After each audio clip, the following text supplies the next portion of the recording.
17 जो top players थे England के वो नहीं खेल रहे थे। इसका मतलब ये जो लॉट है बेशक अच्छे प्लेयर्स होंगे लेकिन ये इंग्लैंड के टॉप 17 प्लेयर्स नहीं है। तो पाकिस्तान जब कंपीट करने जाता है किसी भी इंटरनेशनल टीम से वो अपनी बेस्ट टीम लेके जाता है। यहाँ पर हम इंग्लैंड की बेस्ट टीम से नहीं खेल रहे थे।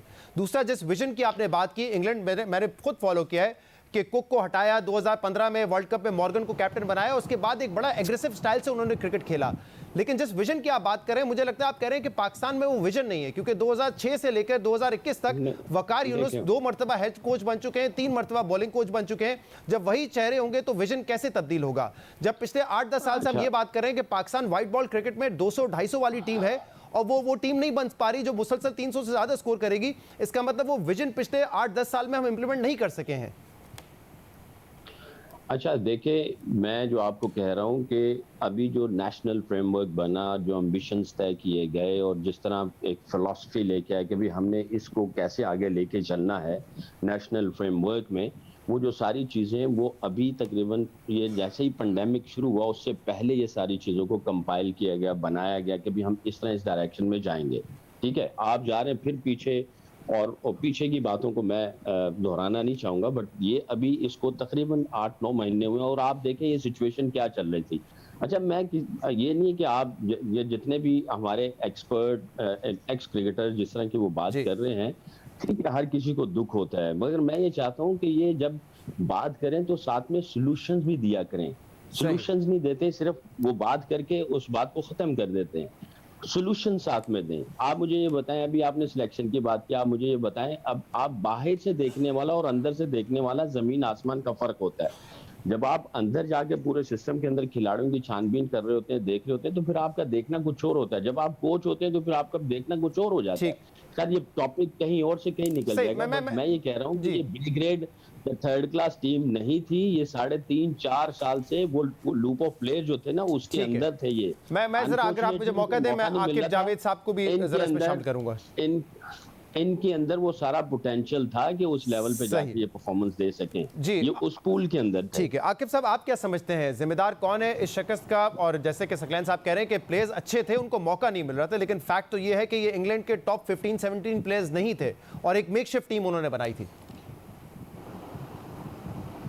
देखिए, इसमें सबसे जो रीजन जो मेरी समझ में आती है वो तो ये है कि 3 साल पीछे जाए तो जो आपकी टीम थी वो बड़ी अच्छी स्टैब्लिश हुई थी अंडर सरफराज, निकी आर्थर। कोई बुरे काम नहीं हो रहे थे। आपकी T20 की नंबर 1 टीम थी, वनडे में इससे बेहतर पोजीशन थी, टेस्ट में इससे बेहतर पोजीशन थी, चैंपियंस ट्रॉफी आपने जीती थी।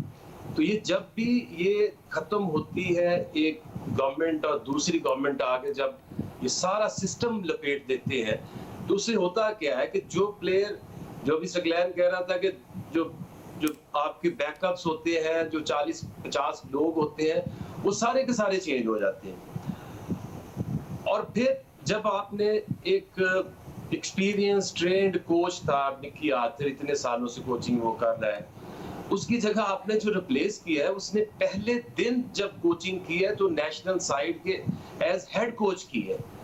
तो मुझे तो ये समझ नहीं आती, या तो कोच को हटा ही दे, उसका रोल ही नहीं है कि जिसको मर्जी बना दो आप। तो ये कुछ चीजें ऐसी हुई हैं जो अभी विजन की ये बात कर रहे थे सकलैन साहब, तो मैं ये समझना चाहता हूँ कि विजन है क्या, वो लोगों को बताएं भी तो सही ना। विजन मुझे इम्प्लीमेंट होता नजर आता है कि शर्जील खान भी पाकिस्तानी टीम में है और वो आजम खान भी पाकिस्तानी टीम में है। वो किधर गए आपके वो स्किन फोल्ड्स, आपकी वो यो आपकी सारी फिटनेस? आप तो वापस चले गए 60-70s की इस तरह की फिटनेस के लोग होते थे। तो मॉडर्न जो क्रिकेट हो रही है उसकी लिए जो इम्प्लीमेंटेशन है वो है क्या, और उसका विजन का किधर है वो विजन जो इम्प्लीमेंट होना है? और दूसरा ये कि सारी टीमें बंद कर दी, डिपार्टमेंट्स बंद कर दिए। 2 साल से ये सिस्टम रन हो रहा है ना 6 टीमों का। अब मुझे बताएं कि वो 6 टीमों से जो क्वालिटी क्रिकेट होनी थी जो हुई, उसका रिजल्ट क्या निकला है? रिजल्ट तो फिर वही निकला जो पिछले 6 साल से चल रहा है कि सारे जो सिलेक्टर्स और कोचेज है वो PSL को देखते रहते हैं, वहीं से प्लेयर पिक करते हैं, उनको फिर वनडे में भी डालते हैं, उसको टेस्ट में भी डाल देते हैं। सही। अच्छा, सारा साल जो आप क्रिकेट कराते हो उसकी ना तो कोई वैल्यू आपने रहने दी है, ना उसकी उसका कोई क्रेडिट है किसी को। आकिब साहब, जो भी एक विजन की बात की सकलैन साहब ने और उसी के मुताबिक एक माइंडसेट बनता है, आपके ख्याल में इस वक्त जो हमारा जो टैलेंट है, खासतौर पे मैं बैट्समैन की बात करूंगा, क्योंकि वाइट बॉल क्रिकेट में बाबर आजम के अलावा हमने कोई स्टैब्लिश बैट्समैन देखा नहीं है पिछले 8-10 सालों में, तो आपको लगता है कि अगर वो एग्रेसिव विजन जो अब हमें चाहिए, वो माइंडसेट इस टीम में है, वो टैलेंट इस टीम में है, और खासतौर पे मिसबाह अल हक साहब के हवाले से तो हमेशा कहा जाता था कि टेस्ट के बेहतरीन कप्तान हैं, बेहतरीन बैट्समैन हैं, लेकिन बड़े डिफेंसिव एक उनकी अप्रोच होती थी खासतौर पे वनडे क्रिकेट को लेके। तो आपको लगता है कि जो कोचिंग स्टाफ और टैलेंट है इस वक्त हमारा, वो उस विजन को इंप्लीमेंट कर सकता है?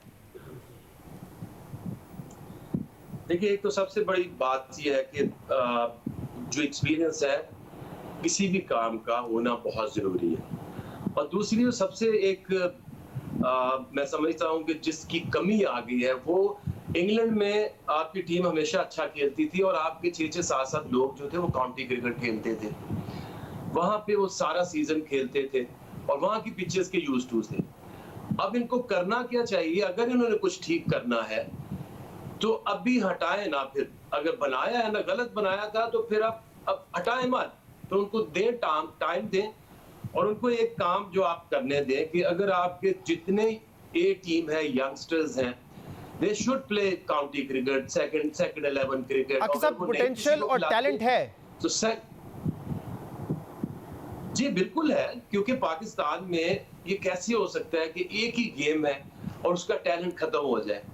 ये इनका फोकस नहीं है। ये अगर ये इनका फोकस हो तो मुझे ये बताएं कि शोएब मकसूद जो है वो T20 में परफॉर्मेंस देता है पीएसएल में सिर्फ और सिर्फ 3-4 मैचों में, और वो वनडे खेल रहा है। किया उसने 3 नंबर पे खेल, वो 6 नंबर रहा है। ये आजम खान जो है, इनकी सिलेक्शन का क्या क्राइटेरिया है, ये शर्जील खान की सिलेक्शन का क्या क्राइटेरिया है? अभी भी टैलेंट है, सारा कुछ है, लेकिन जिस तरह से मिसबाह उल हक ने एज चीफ सिलेक्टर और हेड कोच, आप लिस्ट निकालें, इतने अरसे में इतने ज्यादा टिकट बांटे हैं, कभी किसी को ला, कभी को निकाल, कभी कोई आता है, कभी को जाता है। अगर हफीज T20 खेल सकता है तो वो वनडे क्यों नहीं खेल सकता? शोएब मलिक से बेहतर आपके पास कोई ऑप्शन आई है कि आपने लोगों को धकेला, पीछे किया? लेकिन सर, लेकिन आकिब साहब, अगर आप कहते हैं कि टैलेंट और पोटेंशियल बहुत ज्यादा है, तो फिर आप बात कर रहे हैं मोहम्मद हफीज की, आप बात कर रहे हैं शोएब मलिक की, जो ऑलरेडी 20-20 साल से क्रिकेट खेल रहे हैं। अगर पोटेंशियल और टैलेंट इतना है तो हमें फिर सीनियर प्लेयर्स जो ऑलरेडी परफॉर्म कर चुके हैं, they are past their primes, उनको रखने की क्या जरूरत होगी? फिर बात यह है कि देखिए, जब तक आप एक सिस्टम को चलाएंगे नहीं, आपकी जो टिपिकल पिचेस है पाकिस्तान के अंदर, उसमें टिपिकल प्लेयर्स पैदा होंगे। माजी में भी ऐसे ही होता था, बट जो इंग्लैंड में काउंटी क्रिकेट से लोग निखरते थे, इनको ऑस्ट्रेलिया की ग्रेट क्रिकेट में प्लेयर्स को भेजना चाहिए, ताकि डिफरेंट पिचेस पे, डिफरेंट एनवायरनमेंट में डिफरेंट तरह के प्लेयर आपके सामने आए।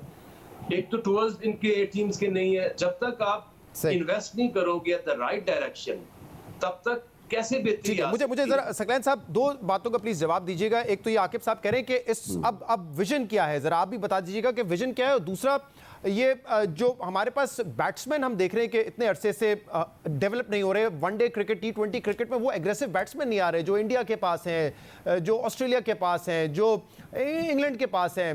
वो क्या, इसकी वजह क्या है, क्यों नहीं डेवलप कर पा रहे हैं बैट्समैन? अब तो 6 सीजन हो गए PSL के भी।